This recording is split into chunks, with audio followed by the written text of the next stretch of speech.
오늘 본문에는 하나님이 하시는 거라고는 상상이 되지 않는 단어가 나오죠. 뭐라고 되어 있습니까? 하나님은 질투하는 하나님이다 라고 되어 있습니다. 질투라는 게 뭐죠? 남에 대해 느끼는 적대적인 감정을 질투라고 하는 거예요. 적대적인 감정을 질투라고 하는 것입니다. 그러면은 하나님이 질투하시는 하나님이다. 그럼 우리를 적대적으로 느낀단 말인가? 그렇지 않겠죠. 이 질투라는 히브리 원어를 살펴보면 하나님이 질투한다는 것이 도대체 무슨 의미인가를 알 수 있습니다. 질투라는 단어의 히브리어는 카나라는 단어입니다. 카나라는 단어는 성내다, 화내다 이런 뜻도 있어요. 근데 화를 나쁠 때만 내는 거는 아니잖아요. 내가 정말 급하고 좋을 때도 화낼 수 있죠. 의분이라고도 하죠. 또 이 카나라는 단어의 또 다른 뜻은 열심이라는 뜻이 있어요. 열심. 그러니까 이 카나라는 의미는 우리 한국말 질투 또는 젤러시 이런 단어와 같이 적대적인 감정이 아닌 거예요. 이것은 아주 열성적인 사랑의 감정을 카나라고 하는 거예요. 그러니까 하나님은 우리를 질투하시는 게 아니라 우리가 우상을 숭배하면 그거를 통해서 우리를 질투하시고 사탄을 질투하시고 그렇게 하시는 게 아니라 하나님은 우리를 열성적으로 사랑하신다라는 표현을 하고 있는 것입니다. 이것을 우리가 하나님의 열심이다. 이렇게 오늘 설교의 제목처럼 그렇게 표현하는 것입니다. 하나님의 열심. 하나님은 왜 우리를 사랑하실까요? 하나님은 왜 그토록 열성적으로 우리를 사랑하실까요? 하나님은 왜 질투라는 단어까지 나오면서까지 우리를 사랑하신다 말씀하실까요? 독생자를 내어주실 정도로 우리를 위해 모든 것을 바치셨기 때문입니다. 자, 시어머니들이 며느리를 사랑할까요? 안 할까요? 우리 며느리가 없는 권태봉 권사님은 사랑한다고 하시고 며느리가 있는 우리 이정숙 권사님은 할 수도 있고 안 할 수도 있지 그렇게 하십니다. 그렇죠. 사랑할 수도 있고 안 할 수도 있죠. 근데 이건 어떻습니까? 자, 시어머니들이 며느리한테 잘해줍니까? 잘 안 해줍니까? 잘해주죠. 이거는 변함이 없어요. 그러니까 어떤 시어머니도 며느리가 미워도 잘해줍니다. 그 이유가 무엇일까요? 그 며느리는 나의 사랑하는 아들의 마누라이기 때문이죠. 내 아들에게 밥을 해주고 내 아들의 자녀를 낳아준 것이 며느리이기 때문입니다. 그러니까 며느리가 미워도 시어머니는 잘해주는 거예요. 바로 그 마음이 하나님의 마음이다라는 거예요. 우리가 죄를 짓고 잘못하고 하나님 뜻에 어긋나도 하나님은 우리를 사랑하신다. 왜? 독생자를 주시기까지 우리를 지키시고 우리를 보호하시기로 약속한 분이 하나님이시기 때문입니다. 그러므로 하나님의 열심이란 마치 시어머니가 며느리를 사랑하듯이 전부를 걸고 키운 아들의 며느리를 사랑하듯이 전부이신 독생자를 주신 그 이유로 인하여 우리를 사랑하신다라는 것입니다. 그러므로 하나님이 질투하신다라는 표현이 나오거든 그것은 적대적인 감정이 아니라 열성적인 사랑의 감정이다. 이렇게 이해하시기 바랍니다. 그리고 이 하나님의 열심, 우리를 향한 사랑은 도대체 어떤 것인가 하는 것을 이 카나라는 단어를 통해서 우리가 확인해 볼 수 있습니다. 이 열심, 질투, 카나라는 단어가 또 나오는 데가 있는데 여호수아서 24장 19절에 나옵니다. 여호수아가 이제 모든 사명을 마치기 전에 백성들을 모아놓고 마지막 권면을 하는 내용 중에 일부지요. 24장 19절, 여호수아 24장 19절 이렇게 되어 있습니다. 여호수아가 백성에게 이르되 너희가 여호와를 능히 섬기지 못할 것은 그는 거룩한 하나님이시요 질투하시는 하나님이시니 이렇게 되어 있어요. 질투하시는 하나님이시니 여기도 카나입니다. 카나. 그러면 하나님은 왜 질투하실까요? 그 뒤에 보면 나와요. 20절에 보면 나와요. 여호수아 24장 20절에 보면 이렇게 되어 있습니다. 만일 너희가 여호와를 버리고 이방 신들을 섬기면 질투하겠다. 이 말이다, 이 말입니다. 하나님은 언제 질투하신다? 이방 신을 섬기면 질투한다. 요거는 아까 출애굽기 20장 5절도 똑같죠. 20장 5절의 질투도 이방 신을 섬기면 질투하신다. 이렇게 돼 있죠. 그럼 하나님은 우리가 이방 신을 섬기기 때문에 우리를 질투하시는 건가?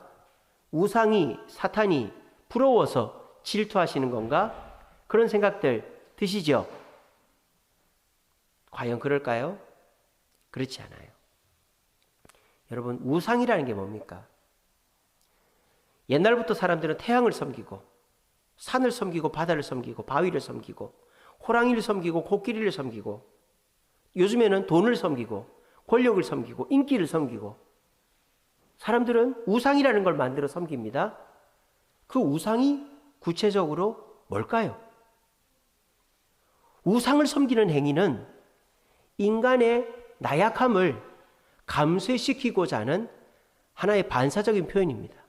왜? 내가 너무 나약하니까, 의지할 데가 없으니까 의지할 것을 만든 게 뭐예요? 우상이다, 이 말이에요. 그러니까 우상은 사람이 보호자를 찾으려고 두려움을 없애려고 만드는 것이 우상이다라는 것입니다.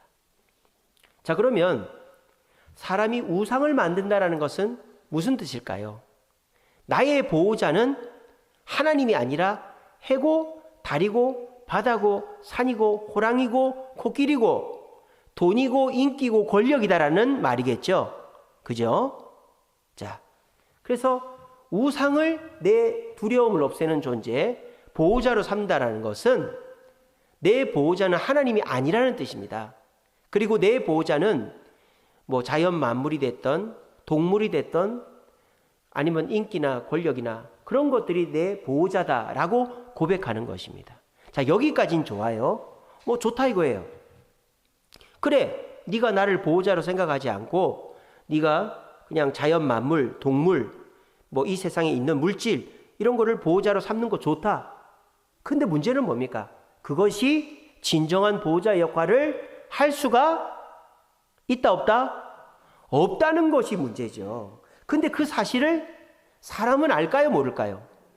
아는 사람은 예수를 믿는 거고 모르는 사람은 그냥 태양신을 믿고 코끼리를 믿고 돈을 믿고 권력을 믿고 알라시를 믿고 뭐 부처님을 믿는 거예요. 아시겠죠? 그러니까 하나님은 어떻게 하신다? 질투하신다. 카나하신다. 열심을 내신단 말이에요. 어떻게? 잘못된 보호자를 쫓아가지 못하게끔. 심지어는 어떻게까지?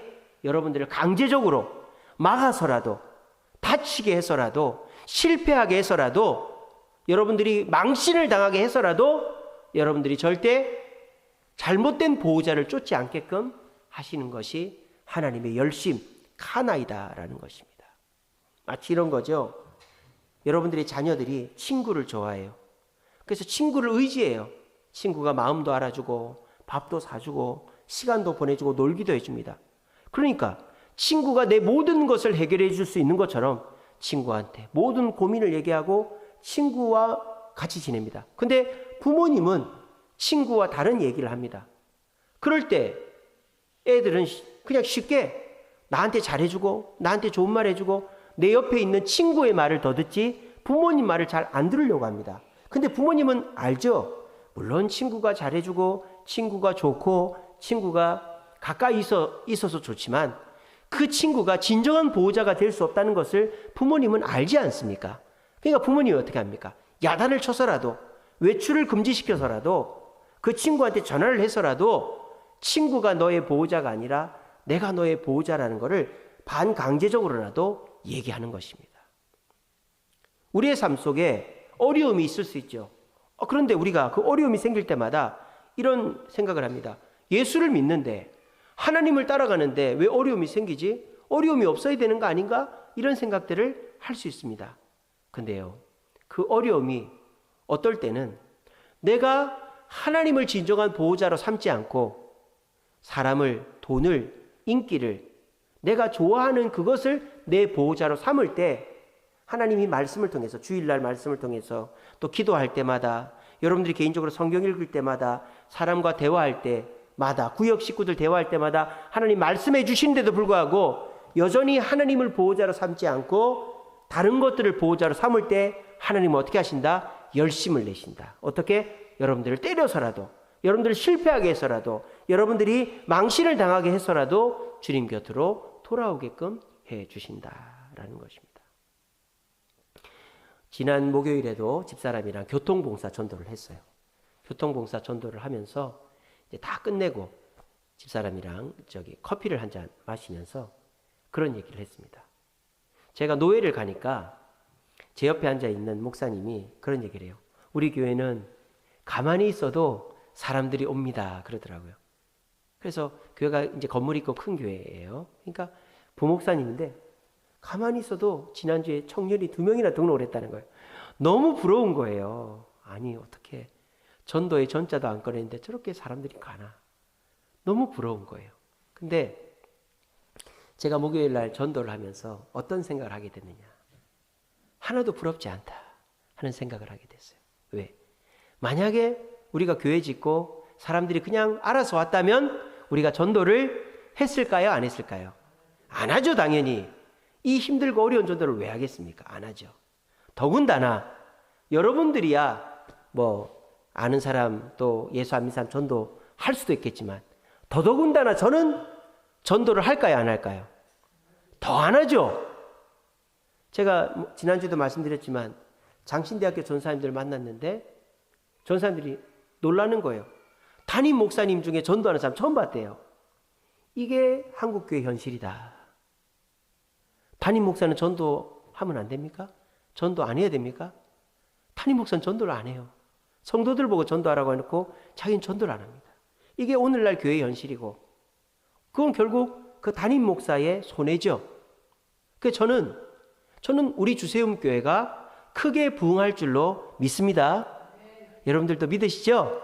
저는 이 자리가 가득가득 1부 예배, 2부 예배, 3부 예배, 4부 예배, 5부 예배 가득가득 차는 날이 곧 올 줄로 저는 믿습니다. 근데 어떻게 해서 차는가가 문제죠. 그냥 사람이 와서 찰 수도 있겠죠. 그러면 우리는 복을 못 받는다라는 거예요. 하나님이 우리에게 복을 줄 기회, 영혼 구원의 기회를 우리가 가질 수가 없다는 거예요. 근데 우리가 이렇게 교회를 짓고 물론 사람들이 많이 왔고 등록했고 이제 새로운 분들이 많이 정착을 했지만 기대만큼 생각만큼 욕심만큼 되지를 않았단 말이에요. 그럴 때 우리가 답답한 마음이 있죠. 왜 이렇게 빨리 전도가 안 될까? 이 교회를 이렇게 이쁘게 지어놨고 온 사람들이 다 좋다고 하는데 하나님의 뜻이 있다. 저는 그렇게 생각해요. 여러분들도 그렇지만 저에게 전도하라고. 네가 전도하는 목사가 돼야 될 거 아니냐고. 그래서 저는 전도하는 것을 배우고 있고 실천하고 있고 그 전도가 너무너무 즐겁다라는 것입니다. 그래서 만약에 우리가 그냥 물 흐르듯이 내 생각대로 모든 것이 된다면 그냥 내가 생각하는 신앙으로 굳어버리게 될 거예요. 사람이 이렇게 한쪽 다리가 짧은 사람은 이렇게 걷는 게 편하죠. 그럼 어떻게 될까요? 허리가 휘고 자연스럽게 몸이 이상하게 되는 거예요. 그럼 어떻게 됩니까? 다리를 맞추든지 아니면은 이렇게 굽 있는 걸 신든지 그렇게 해서 걸음을 제대로 걸어야 그 사람 몸이 균형 있게 되는 거죠. 하나님은 그것을 원하시는 것입니다. 우리가 생각하는 대로, 내가 욕심 부리는 대로, 내가 편한 대로 살기를 내버려 두지 않으시는 거예요. 왜? 그렇게 사는 게 우리한테 좋은 것이 아니기 때문에. 그래서 우리가 진정한 복을 누리고 진정 바르게 자라고 성장하게 하기 위해서 하나님은 열심을 내시는데 때로는 어떻게 하신다? 우리가 가는 길을 막고 방해하고 망신당하게 해서라도 주님의 길로 가게 하신다라는 겁니다. 그러므로 여러분들이 잘하고 있어요. 지금 여기 계신 분들 잘 못하는 사람 없어요. 정말 교회밖에 모르시고 교회 충성하시고 또 사람들 앞에서 내 주장을 펼칩니까? 내 요령을 펼칩니까? 남들이 안 해도 나는 하고 뭐라 그러면 미안하다고만 하고 그렇게 사는 분들이 저와 여러분들 아닙니까? 근데 우리에게 좋은 일도 많지만 안 좋은 일도 많단 말이에요. 그럴 때 우리는 어떻게 생각해야 됩니까? 이것을 통하여 하나님께서 나의 보호자가 되시고 나를 바른 길로 인도하시고자 하는 하나님의 뜻이 있구나 하는 것을 깨달으면 되는 것입니다. 이 시간에 혹시라도 여러분들이 열심히 하는데 잘 안 되고, 우리 또 성지순례 가야 되는데 말이죠, 전쟁이나 일어나고 이 참 얼마나 걱정이 됩니까? 근데 그런 거를 불평하고 원망하지 마시고, 하나님이 뜻이 있고 우리를 보호하시고 우리를 인도하시고자 하는 하나님의 계획이 있구나, 우리가 그렇게 생각하면서 하나님의 그 열심을 내 생각과 다르다고 부정하거나 멀리하지 마시고 그 열심 앞에 감사하면서 하나님과 동행하고 평안을 누리는 저와 여러분 되시기를 간절히 바랍니다. 또 하나님의 열심, 질투, 이 단어가 어디에 사용됐냐면 아가서 8장 6절에서 사용됐습니다. 아가서 8장 6절 제가 한번 읽어드릴게요. 너는 나를 도장같이 마음에 품고 도장같이 팔에 두라. 사랑은 죽음같이 강하고 질투는 수월같이 잔인하며 불길같이 일어나느니 그 기세가 여호와의 불과 같다. 질투는 수월은 지옥을 말해요.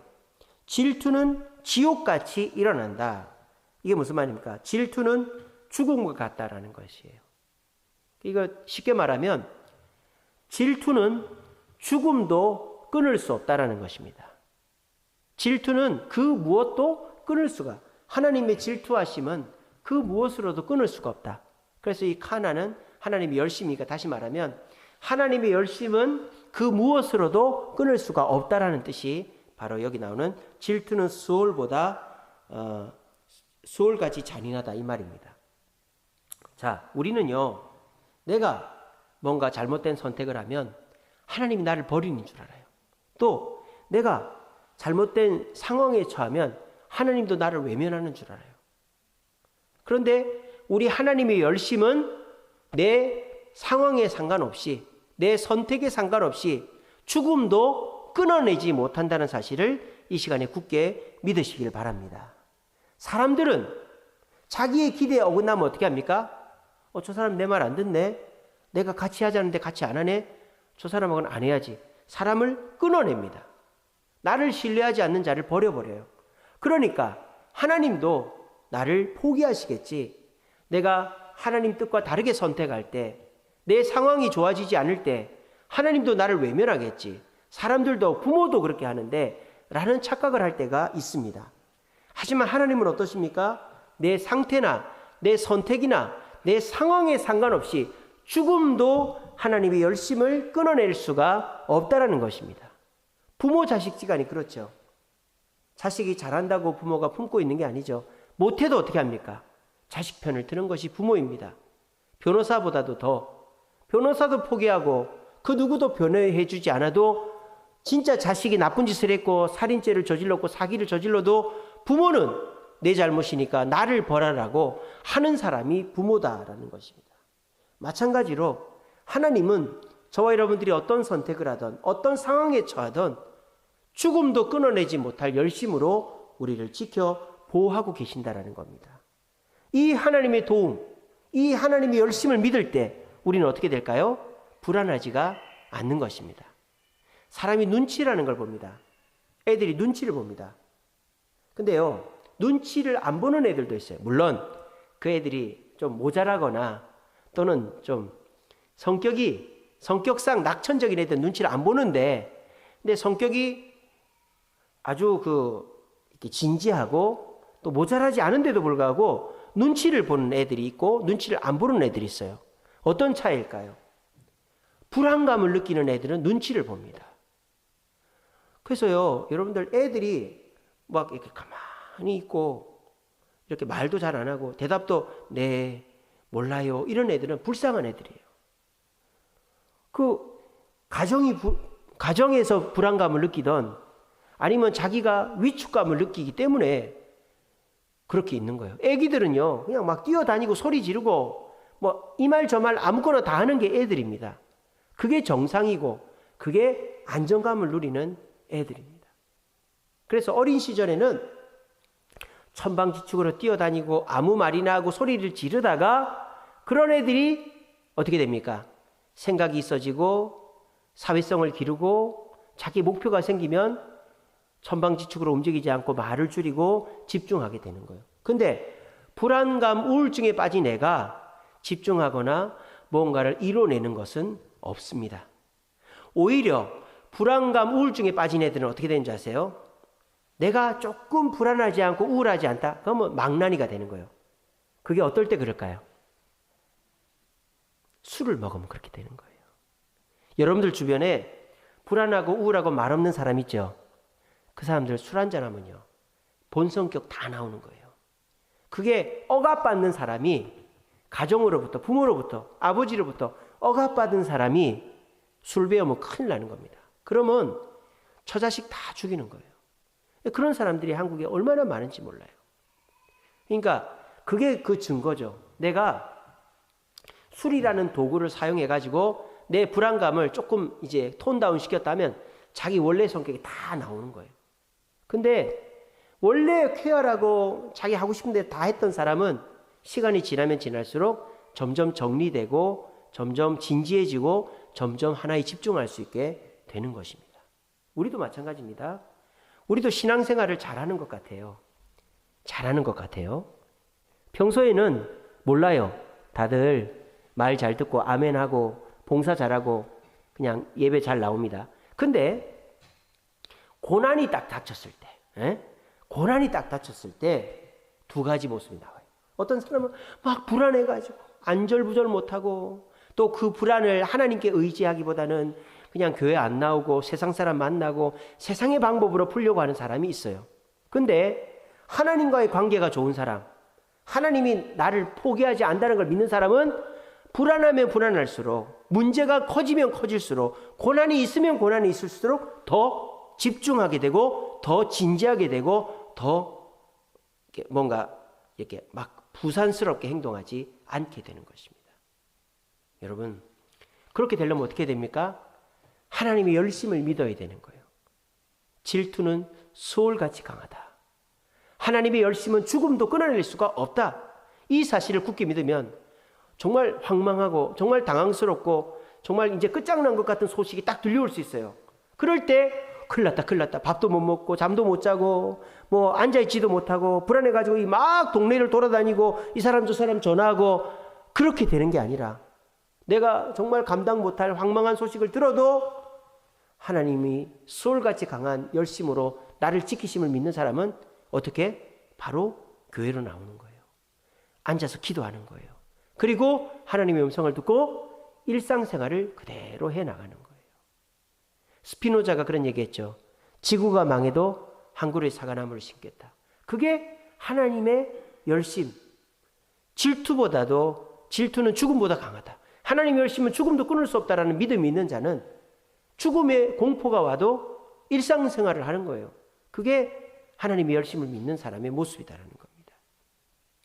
여러분들도 이제 나이가 들면 불안할 일들이 많죠. 사람 몸이 연식이 올라가면은 고장이 납니다. 그죠? 고장도 나고 또 내가 옛날만치 일을 못하고 그래서 뭐랄까 자괴감이라고 해야 될까요?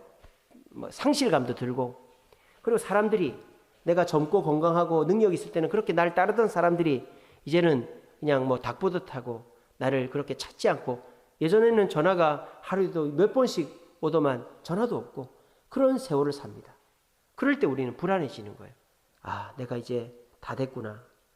나를 찾는 사람도 없구나. 나는 이제 끝이구나. 그럴 때 우리가 죽음보다도 강한 그 주님의 열심을 기억하면 어떻게 됩니까? 내 육신은 후패하나 내 영은 날로 새로워지고 하나님 은혜 가운데 강해지는 것입니다. 오늘 이 자리에 계신 저와 여러분들은 죽음도 끊어내지 못하는 하나님의 열심을 몸소 받고 있는 존재인 줄로 믿으시기를 바랍니다. 그 믿음 가운데서 어떤 두려운 일이 와도 깜짝 놀랄 일, 당황스러운 일, 다른 사람들은 어떻게 이런 일이 와도 부산스럽게 놀라고 막 어떻게 울고 불고 이러지 마시고 하나님께 나와 기도함으로 죽음도 끊어내지 못하는 하나님의 열심히 내 문제를 해결하여 내 영혼 날로 새로워지고 주님의 축복 가운데 살아갈 수 있는 저와 여러분 되시기를 간절히 바랍니다. 말씀을 맺겠습니다. 성경에서 진짜 질투는 뭘까요? 하나님이 질투하는 게 아니에요. 제가 진짜 질투의 사건 하나를 읽어드리겠습니다. 사무엘상 18장 9절입니다. 사무엘상 18장 9절 이런 말씀이 있습니다.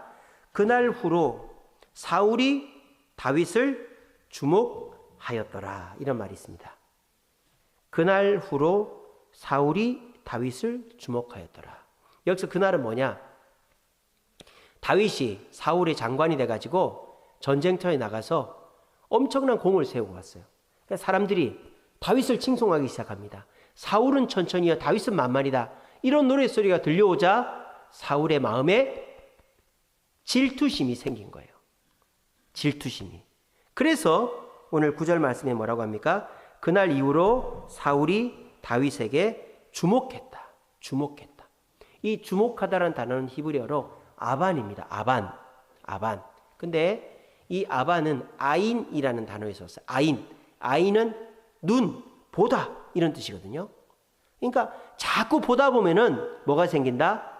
주목하게 되다 보면 질투심이 생긴다는 거예요.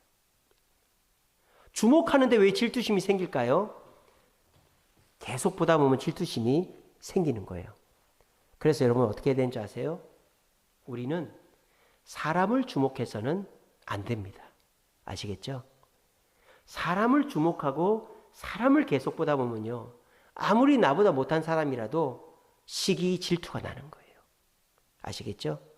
사람을 주목하지 마십시오. 사람은 보고 싶을 때만 보고 가끔 보시고 사람을 주목해서 보지 마세요. 찍어놓고 보지 마세요. 그럼 어떻게 됩니까? 하나님을 주목하시기 바랍니다. 하나님을 주목하면 질투심이 아니라 하나님의 열심이 우리의 눈에 보이게 됩니다. 스데반 집사가 그 돌에 맞아 죽을 때 그 죽음의 공포와 그 죽음의 아픔을 어떻게 이겼을까요? 하나님을 주목한 거예요. 하늘의 보좌를 주목한 거예요. 그랬더니 하나님이 놀랍게도 기적으로 하늘 보좌를 보여주신 거예요. 어떤 장면을 봤다고요? 하나님 보좌 우편에 앉아 계셔야 되는 예수님이 서 계신 걸 봤다고요. 그거 뭡니까? 너무나 안타까워서 너무나 애절한 마음으로 스데반이 돌에 맞아 죽는 장면을 안타깝게 보고 계신 예수님을 봤단 말이에요. 그 하나님의 열심, 예수님의 열심을 보자 스데반은 죽음을 두려워하지 않고 당당하게 저들의 죄를 용서해달라고 하며 돌에 맞아 죽은 것입니다. 여러분, 하나님을 주목할 때 하나님의 열심이 우리 눈에 보이게 되고 우리는 어떤 상황에서도 평안할 수가 있게 되는 것입니다. 하지만 우리가 자꾸 사람을 바라보면요, 나보다 못한 사람, 아무것도 아닌 사람이라도 시기심과 질투심이 생기는 거예요. 그러니까 사람은 좋은 거는 보고 안 좋은 거는 눈을 감아버리시면 돼요. 자꾸 보고 있어요. 특별히 가장 가까이 있는 사람, 남편, 아내, 자녀들, 가장 가까이 있는 사람을 계속 보면 아무 문제 없는 사람이 문제 있는 사람이 됩니다.